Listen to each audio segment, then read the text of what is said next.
Hey, what's up everyone? This is Silver Slayer and welcome to your daily silver stacking video. Thank you for tuning in. I've been heavily incorporated into the silver stacking world since around 2015, 2016. I've been posting daily videos on YouTube since then, so I've come across thousands upon thousands of stackers. I've seen the patterns. I've seen, when the bull markets are running, how there's a lot of people that just want to hop on board, and then as soon as the price starts dropping, they hop off. The panic selling, the impulse buying, the fear, uncertainty, doubt, the articles, the news reports, all bashing it, or then next second, I've seen it all. But, when I say this, I mean this wholeheartedly. I've never seen the silver stacking community so strong in my entire stacking career. And I mean that. Usually by now, looking at this 6-month time frame, you would have seen so much selling that with a chart like this, if you think this looks ugly, there's actually a lot of stability breaking through these. It would have been a huge, huge sell-off if there wasn't a lot of stability. It wouldn't go gradual. It would have been boom, straight to the bottom.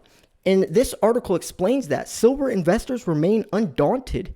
They're talking about regardless, even though silver prices are crashing, people are holding on to their silver and they're not selling it themselves. They're holding on.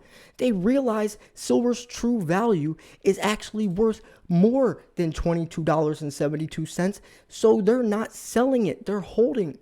And they go over the numbers. They go over the SLB. They go over all this to show that, guess what? Even though silver prices are going down, silver stackers aren't all selling.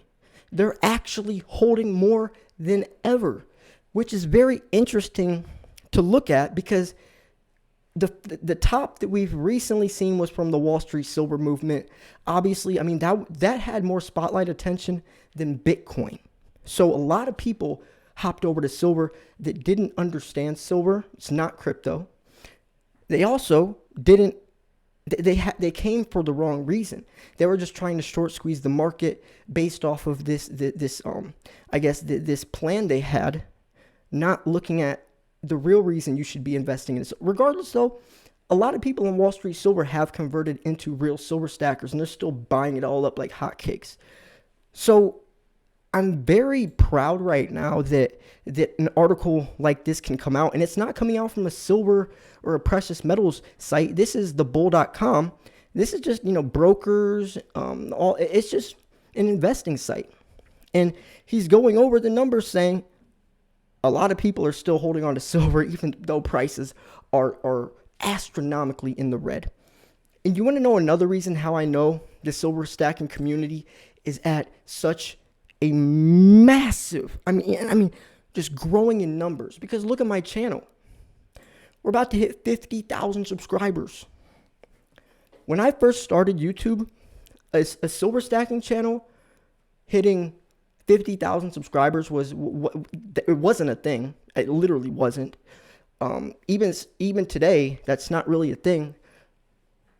The goal for when I started, the goal was to hit like 10,000 subscribers, back in the day, and you were it. You were the king channel. If you had 10,000 subscribers and you were a silver stacking channel, that was huge. Salivate Metal hit it, and everyone celebrated he just hit 1 million subs.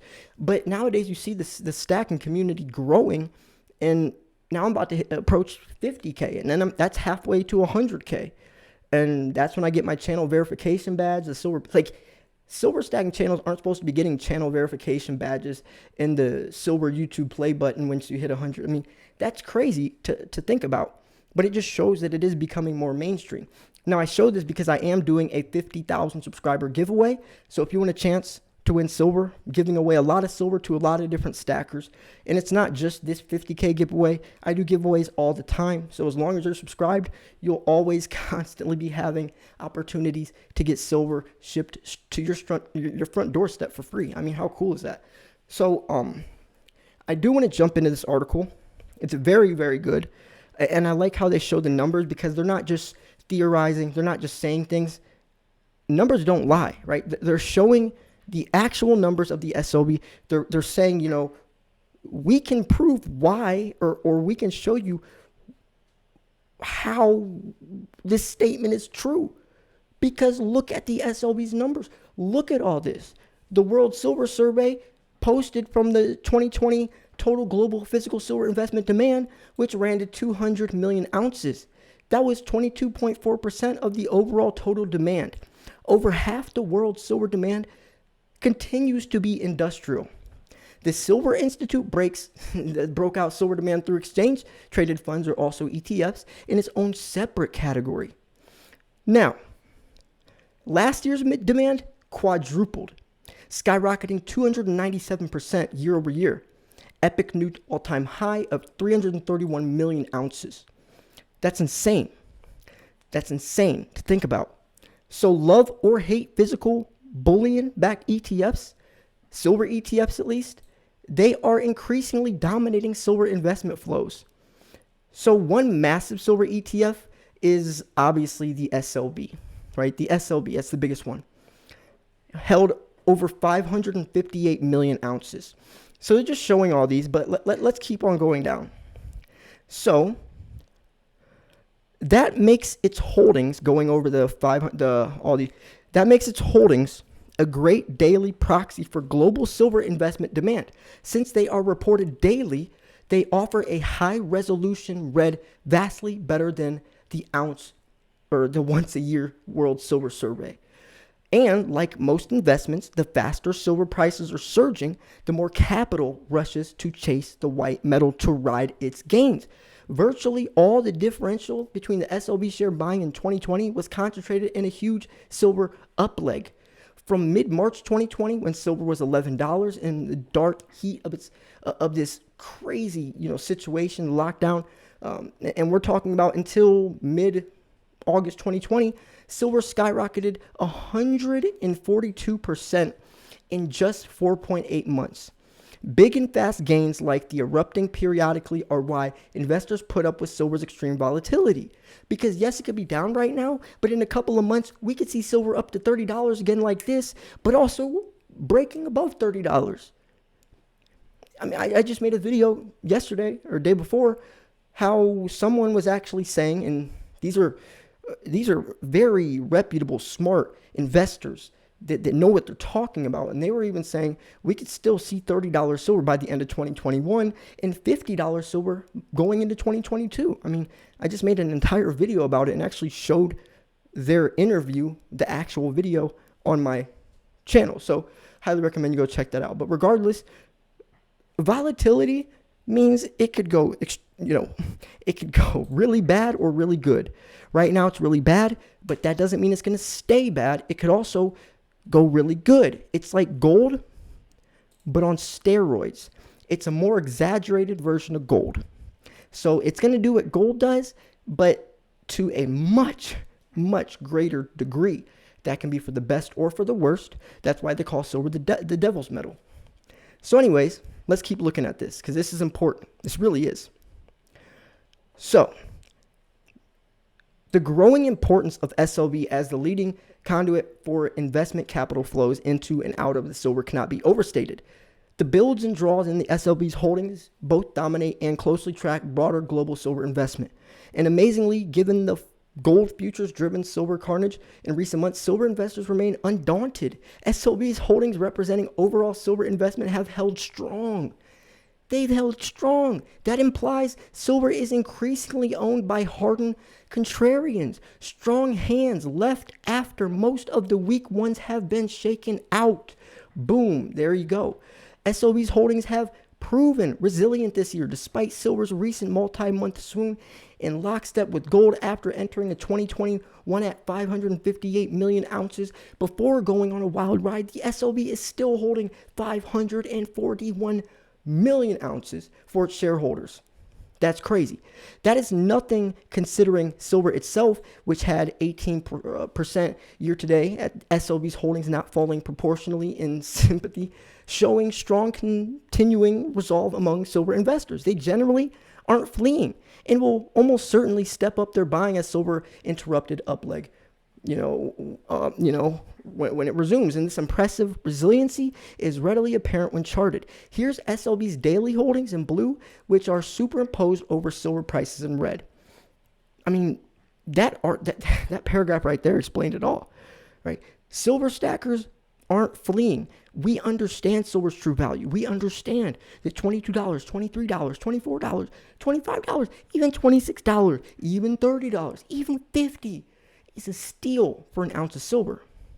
Because what is $50? A $50 bill is worthless. It has, every year, the purchasing power, what you can buy with that $50 bill is going down. Money's worthless. It's not backed by anything. But that ounce of silver, that will go take you that 1 ounce silver coin is going to take you much farther than a $50 bill will, especially when you're looking at it from an investing standpoint. You're not looking at the $50 right now. You're looking at when I'm ready to sell or whatever in 10, 15, 20 years, that $50 will be nothing compared to that 1 ounce silver coin. So you can see all these numbers. This is insane. That just looking at all this, Reddit, Wall Street Bets calling to buy SLV, shot the price up to $30. And now you see this, I call it the waterfall effect. Look, looks like a waterfall. Drops, right? Stabilizes, drops, stabilizes, drops, stabilizes, drops. It's like the waterfall effect. You see that right here. So the centerpiece of this chart is silver's gargantuan post-lockdown stock panic up leg during mid-2020. Again, silver skyrocketed 142% in just 4.5 months, hitting a 7.4-year high of $29. And actually, most of you probably won't even know this unless you watch my channel.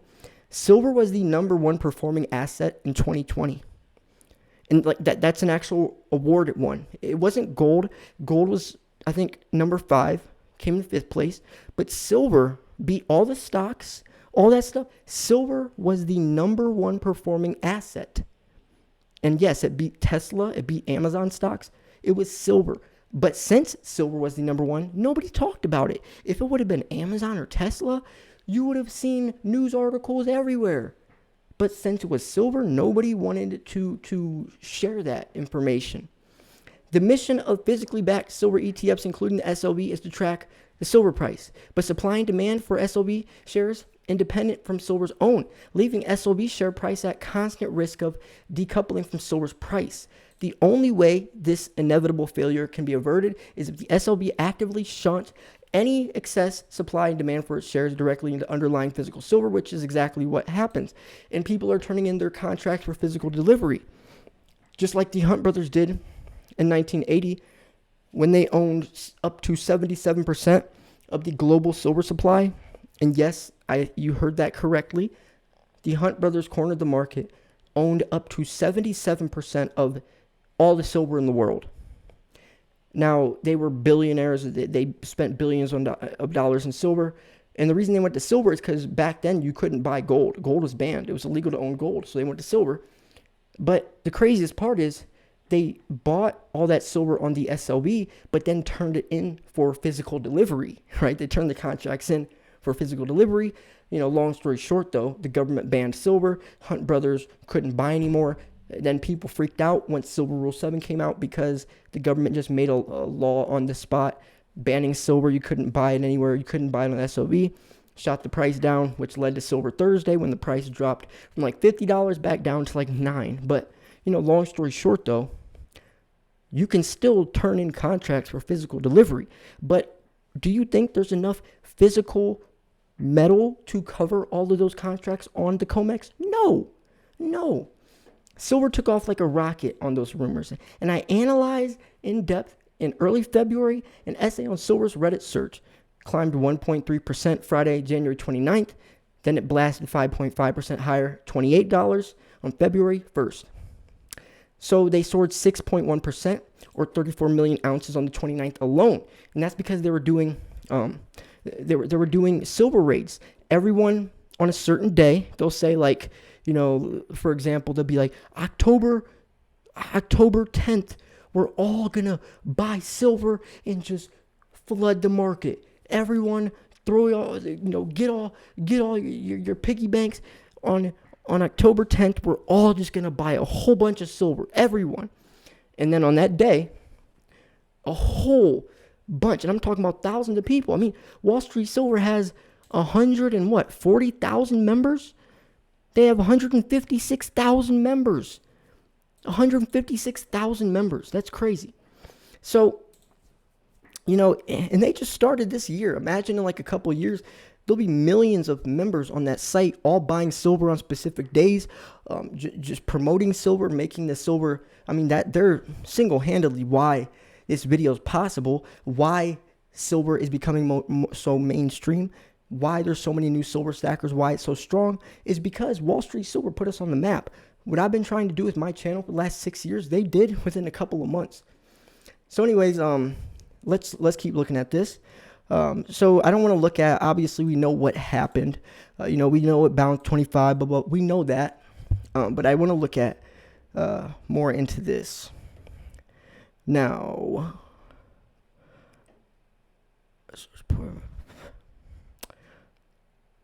okay, here we go. This is what I'm looking at. So silver is poised for another investment demand fueled up leg once this latest bout of Fed tightening fear driven heavy gold future selling burns itself out, which it always does, right? Always does. A lot of speculation, a lot of theorizing. And then the truth comes out, or the real numbers come out, and it's not as perceived. And then the real price comes out. At first, it's always a fake price because they're going to say something. People perceive what they're saying, taking it out of context, or catastrophizing it, or overanalyzing it. So they make decisions based off of a situation that hasn't happened yet. So the prices are all over the place. But then the situation actually happens, they see the reality, and then you get the real underlying price. But anyways, you're going to see, interestingly, speculators' silver futures positioning also supports big silver gains coming.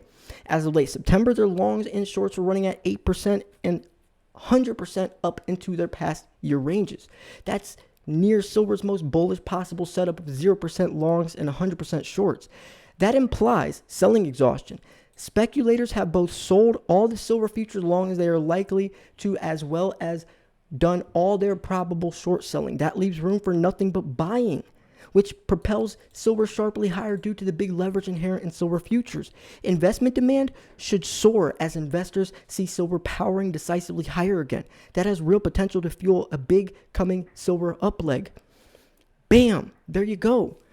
A lot of people are about to start buying silver, especially as they see this price going almost into the teens. I mean, we just had $30 silver. Now it's back into the teens. And especially since these premiums are so expensive now, you better take advantage of silver at this price. Because, yeah, I could say silver is $50 right now.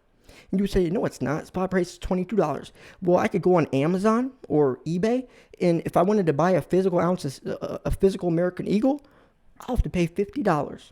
On Amazon, they are selling $50 American Eagles like hotcakes, even eBay. So regardless of what spot price is, if you can only buy a physical ounce of silver for $50, then what's the real price? Is it spot price, or is it the price you have to pay? It's the price you got to pay. I mean, if someone was going to walk up to you on the street and say, "Hey, I like that coin. How much you pay for it?" $50. But spot price is $22. What would that guy think silver's price is? In his head, what he would think silver's $50 because that's what he would have to pay for it. So, and yes, spot price is becoming detached from the physical price of silver, and that's because silver's scarce. You don't see huge premiums with gold because gold's not scarce. To multiply your wealth trading potential, silver, blah, blah, blah. I don't want any of this like promotion stuff now. Okay, so I like this part though. Okay. The bottom line is silver investors remain undaunted from silver's sharp sell-offs in recent months. The holdings of its leading and dominant silver ETF had stayed high despite the festering silver weakness. They are best high-resolution proxy for overall silver investment, revealing strong hands still expecting to see much higher silver prices ahead. These hardened contrarians understand silver's bullish outlook, right? They understand silver's true value. They understand the dollar's true worth. They're not selling off and giving up. They're buying more than ever, actually. It's like the worse silver does, it's almost like fueling them more to want to buy more. And that's crazy. It's always the opposite. I'm always the one having to make videos saying, guys, don't sell, don't sell, don't sell. Yes, the price is down, but I promise it's going to get, I'm always the one having to carry, silver on his back when everyone's worrying and giving up. But now Wall Street Silver is also in the game as well, and they can reach a much larger audience than I can. So recent months, bouts of heavy gold future selling hammered silver lower aren't sustainable. Driven by Fed tightening fears, speculators have largely exhausted their selling firepower. That leaves room only for buying, which will catapult gold and thus silver sharply higher ahead of no matter what the Fed does. A decisive new silver upleg will quickly feed on itself, attracting in more investment capital, amplifying its gains. And yes, right, the price starts to go higher, more articles, more YouTube videos, news, and then you get the domino effect. And as the price goes higher, more, and it's funny that most people start buying once the price is going higher when, it's kind of ironic. You're supposed to buy low, sell high. Don't buy high, hope it goes higher. But, we're the lucky people that invested before the curve. Most people will invest after the curve. But regardless, that's what happens. And also with demand. Silver demand rising, there's a direct correlation between high silver demand, meaning high silver prices. Low silver demand, low silver prices. We know demand is going to be booming, especially over the next decade or so. So it's only going to look, up from here. And if you're looking at silver prices and are scared and worried and think you made a mistake or a bad decision, or you're thinking about selling, please don't. That'll be the biggest mistake of your life. You will be kicking yourself in the butt so hard in a couple of years if you sell right now. You'll be wishing you could build a time capsule, go back in today's time, smack yourself in the face for saying, why did you do that? And then buy all the silver that you would have been selling times 10. So yeah, I'm going to wrap this video up here. If you thought this video was educational, informational, at least entertaining, make sure to hit that like button. Make sure to hit that like button. I post daily videos. Also, make sure you subscribe if you want a chance to win some free silver, because I'm doing my 50K giveaway very shortly. Thanks for tuning in. The link to this article will be in the description. This was Silver Slayer. I'll see you guys soon. Peace.